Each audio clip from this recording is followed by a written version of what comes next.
Welcome back. Well, continuing with our coverage of the passing of struggle icon Ahmed Kathrada, and in their lifelong dedication to the struggle for freedom in South Africa, Ahmed Kathrada and former President Nelson Mandela forged a brotherly bond. Both convicted of high treason, both sentenced to life behind bars.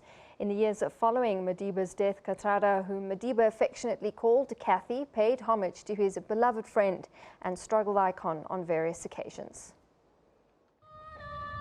Although he's visited Robben Island hundreds of times since his release from prison, this trip was particularly poignant for Ahmed Kathrada, coinciding with two important events in his life. One, the death of former President Nelson Mandela. Oh yes, it is of significance. It's 2 years since his passing. It's also the anniversary of our arrests in 1956. We were also arrested on for treason, so it's also that anniversary. But most important, of course, is the anniversary of his death, that we remember. Sharing personal memories of his friend and comrade, Kathrada described Madiba as one of the most humble and fair human beings he's ever met. He was a magical character. The ability to get on with everyone as equals. He doesn't differentiate between the peasant and the king or the queen. To him, he regards everyone with the respect that they deserve. That was his quality. Kathrada used this visit to the island to answer questions posed to him by youth selected by his foundation as part of a leadership program.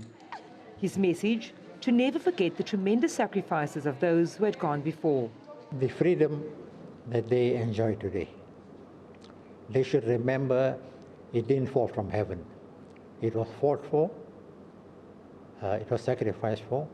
Many people went to prison, but worse than that, many were killed. So freedom, with freedom came responsibility. Responsibility to themselves, to their parents, and importantly to the country.